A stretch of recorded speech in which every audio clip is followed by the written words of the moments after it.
Oy, para po sa ating mga kapwa manggagawa dito po sa ating bansa ay wag ho muna kayong magbunyi hanggat hindi pa ho formal na napagtitibay at nalalagdaan mismo ni Pangulong Marcos Jr. ito hong panukalang batas o itong legislated wage increase na inaprobahan na po ng dalawang kapulungan ng Kongreso. At matagal lang aprobado ho yan sa Senado ay 100 pesos. Pero ay kahapon lang ho ay inaprobahan na dyan po sa mababang kapulungan ng Kongreso ito ho nga 200 pesos na wage increase, mga kababayan, at nagbotohan, no? 171 na ang bumoto at isa lang po ang tumutol. So 171-1. So maganda ho itong balitang ito, mga kababayan, dahil sa at least ay aprobado na po ang pagtataas sa sweldo. Sa ngayon po ay nasa 645 pesos ang minimum wage dito po, lalo na sa NCR. At kung madadagdagan ho ng 200 pesos ay magiging 845. Pero mga kababayan, at agad na nga po nagpasalamat ang mga kinatawan ng paggawa dyan po sa mababang kapulungan ng Kongreso. So magkakaroon na po ng Bicameral Conference Committee ang mga kongresista at senador. So pagtutugmain po yung bersyon ng Senado na 100 pesos kada araw na dagdag at sa House of Representatives naman ay 200 pesos. Pero sana ho ay at least gumitnama lang at magtawaran, so 150. Pero ito ho ang nakakabahala, mga kababayan, sa ating mga manggagawa. Dahil sa meron pong pahayag ang Malacanang, kasi natanong ho at hindi po diretsang sinagot na kung ito po ba ay aprobahan o hindi ni Pangulong Marcos. Ito hong kung sakasakali na dumating na po sa lamesa ng Pangulo para pirmahan at maging ganap na batas. Kasi may binabanggit ho ang Malacanang sa pamamagitan ni PCO Undersecretary Claire Castro na pag-aaralan para mabuti ng Pangulo kung ano po yung magiging implikasyon ng panukalang 200 pesos wage increase sa ating ekonomiya. Ang nakakatakot ho rito, mga kababayan, baka ang mapaboran na naman dito yung mga mayayamang negosyante, yung mga employer. Pero pakinggan ho muna natin ito hong paliwanag, pahayag ng Malacanang na sa tanong kung aprobahan na ba, sigurado na naaprobahan ni Pangulong Marcos ito hong 200 pesos na legislated wage increase.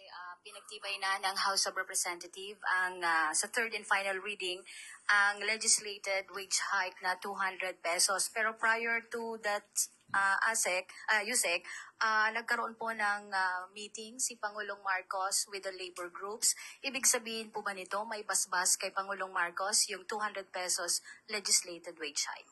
Ito lamang po ang mensahe ng Pangulo. And I quote, "We will look at the economic implications of this and how to resolve this with the opinion of the wage boards, since the wage boards are also the creations of the Congress." So nais po ng Pangulo na maibigay kung ano po ang makakabuti sa mga manggagawang Pilipino. Titignan ng lahat ng aspeto at ang concerns ng lahat ng stakeholders. Okay. So ibig sabihin po niyan, Yusek, aaprobahan ni Pangulong o lalagdaan ni Pangulong Marcos ang nasabing batas? Pag-aaralan pa po ito at nandiyan pa po ang Senado. Hindi pa po natatapos sa Senado ang usapin na yan. At katulad po ng sinabi ng ating Pangulo, titignan po anumang economic implications patungkol po dito. Pero nais po ng Pangulo na maibigay ang nararapat at mas makakabuti sa manggagawang Pilipino. Salamat po yun. Nako po, yun ho, mga kababayan. So wag ho munang magbunya ang mga manggagawa dahil sa sabi po ni Yusek Claire Castro ay pag-aaralan pa humabuti. Pero FYI po kay Yusek Castro, tapos na po yan sa Senado. Aprobado na po yan. Kaya lang ang bersyon ho nila ay 100 pesos.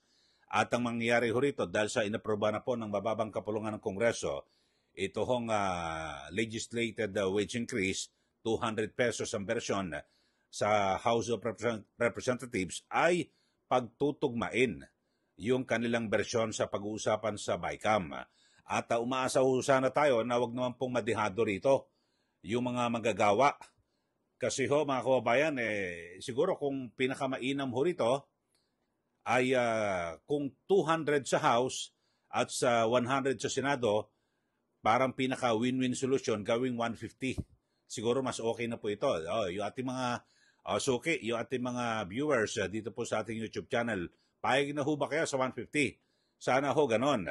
Kaya lang, pero sa binabanggit po ngayon ng Malacanang, ito pong si Yusek Claire Castro, nung tinanong kung ito ba ay aaprubahan na ng Pangulo. Ang sabi niya, titignan pa ho. We will look at the economic implications of this and how to resolve this with the opinion of the Wage Board. So, hihingin pa ho ang opinion ng Wage Board. Siyempre, sasabihin ng Wage Board, hindi. Kami na magbibigay dyan, kami na bahala. Dahil sila rin daw po ay nilikha ng Kongreso.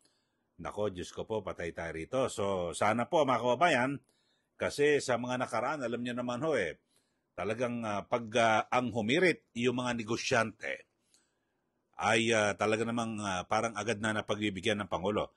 Isang ehemplo ho dyan, babanggitin ko ho, sa nakarang, sa ginawang cabinet revamp ni Pangulong Marcos Jr., na kung saan ay sinasabi niya, talagang nagising daw po sila, maraming natutunan sa katatapos po na 2025 elections, kaya nagbalasa ng gabinete. Pero sa unang araw pa lang ho ng kanyang anunsyo, biglang nagpa-press ko na po yung Makati Business Club at iba pa mga malalaking negosyante dito po sa ating bansa, na kung saan ay sila po ay nanawagan na wag na raw po mabalasa at ma-retain lahat ng economic team ni Pangulong Marcos Jr. Ang nangyari, na-retain nga kaagad. So, ibig sabihin ay pinakinggan ni Pangulong Marcos yung agad na hinaing o panawagan ng mga negosyante. At sana, dito ho sa pagkakataong ito, mga kababayan, dito po sa legislated wage increase, siguro okay na ho ako, kayo ho. Diba? Halimbawa, magkatawaran. Huwag naman ho masyadong baratin. Yung mga manggagawa. Kasi alam nyo, napakatagal na ho itong nangyari na legislated wage increase dito po sa ating bansa. Kasi kung laging ipinaubaya dito po sa mga regional wage boards na ito, napakaliit, katiting ho . Ang mga utay-utay ho, mga dinadagdag ho, 5 piso, 10 piso. Wala ho, hindi umabot ng 100 . Mga kababayan, talagang dihado po yung mga manggagawa dito po sa ating bansa at kadalasan na narinig po sa mga employer na hindi, malulugi kami.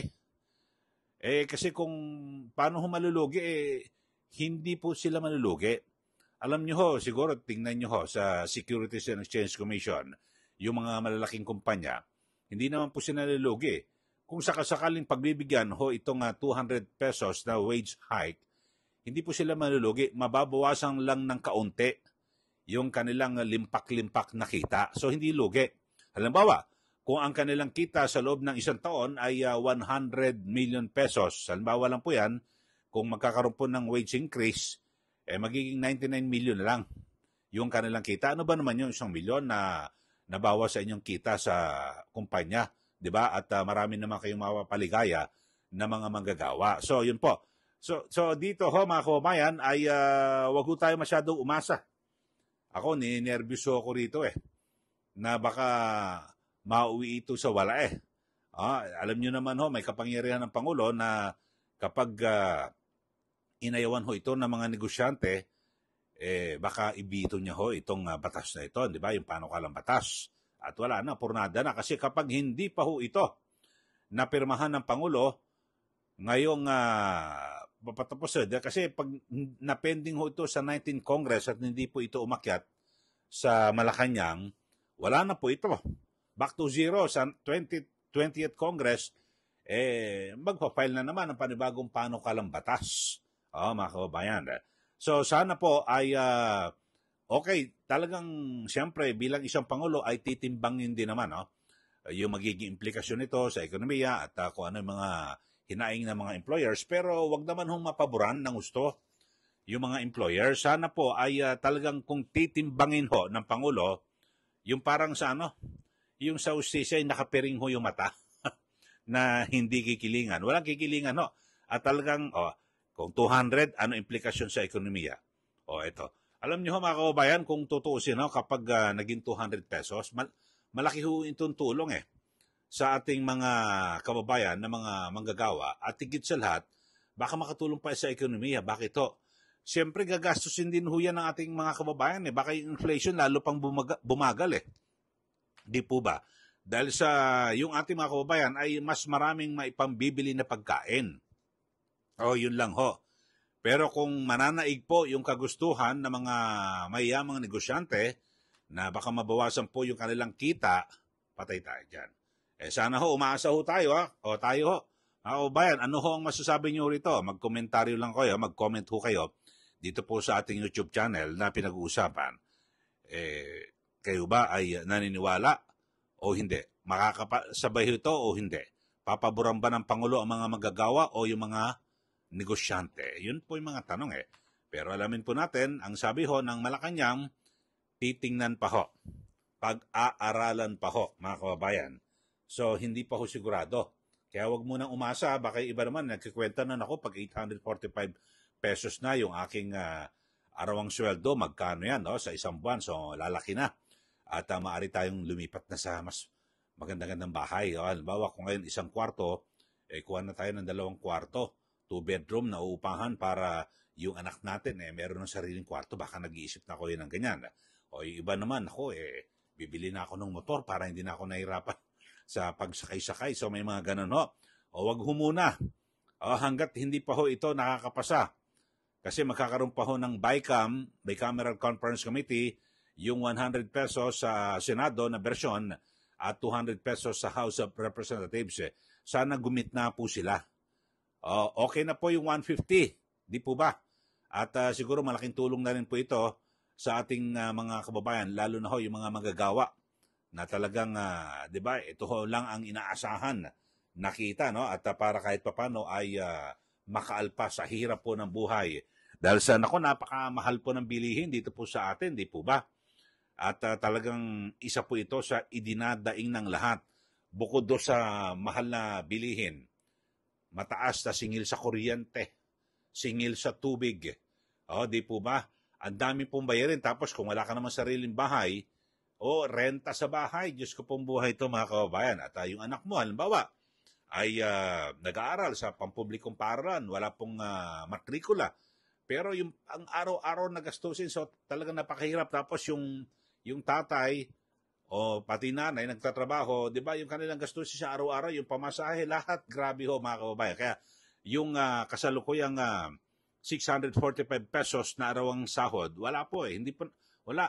Talagang hindi po sila nakakaipon. Ang pinakamainam po sana na halimbawa kung 845, so medyo gagaan ang buhay di po ba? At baka makaipon pa ho ng kaunti yung ating mga kababayan, di po ba? Sana panawagan ho natin sa Pangulo na talagang bigyan niya po ng bigat.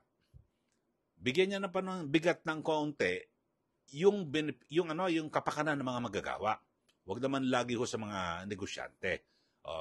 Ako nga, papayag na ho ako Kayo ho, papayag na. Halimbawa, kung 200 ang bersyon ng House of Representatives, tapos 100 sa Senado, gumit na, 150. Pwede na ho yan. Di po ba? So, abangan ho natin, mga kababayan, kung ano ho ang magiging desisyon o kalalabasan po ng sinasabing pag-aaral ng Pangulo dito po sa panukala na legislated wage increase. Kasi pinakamainam ito, legislated wage increase, lahat ho sa buong bansa ay makikinabang ho ito sa dagdag. Kasi alam nyo naman ho, sabihin ako sa Metro Manila lang hindi lang ho dito sa Metro Manila ang mataas ang bilihin Kahit sa probinsya, kasi ang presyo ng bigas dito sa Metro Manila, kahit nasa probinsya ka, ganun din ang presyo ng bigas Di po ba? Siguro marahil nagkakaroon ng kaunting pagbabago. Alam ba, sa gulay o isda, kung malapit ka sa dagat, konti lang ho. Pero ganun din ho, di ba? Pero sa iba pang mga gastusin, talaga napakabigat po. So, yun ho, ang pinaka-aabangan ho natin, sana, ulitin ho natin, pakinggan naman po ng Pangulo yung hinaing ng masang Pilipino, lalo na po yung mga manggagawa na nagtatrabaho ng patas. Talaga namang 'di ba? Nagkumakayod araw-araw para lang kumita, ipantustos sa kanilang pamilya, marangal na paghahanap buhay. Okay, sa mga bago lang po sa ating YouTube channel, mag-subscribe na po kayo at huwag pong kalimutan na i-share at i-like ito pong ating YouTube channel. Maraming salamat muli. Ito po si Kaeli. Magandang araw po sa ating lahat.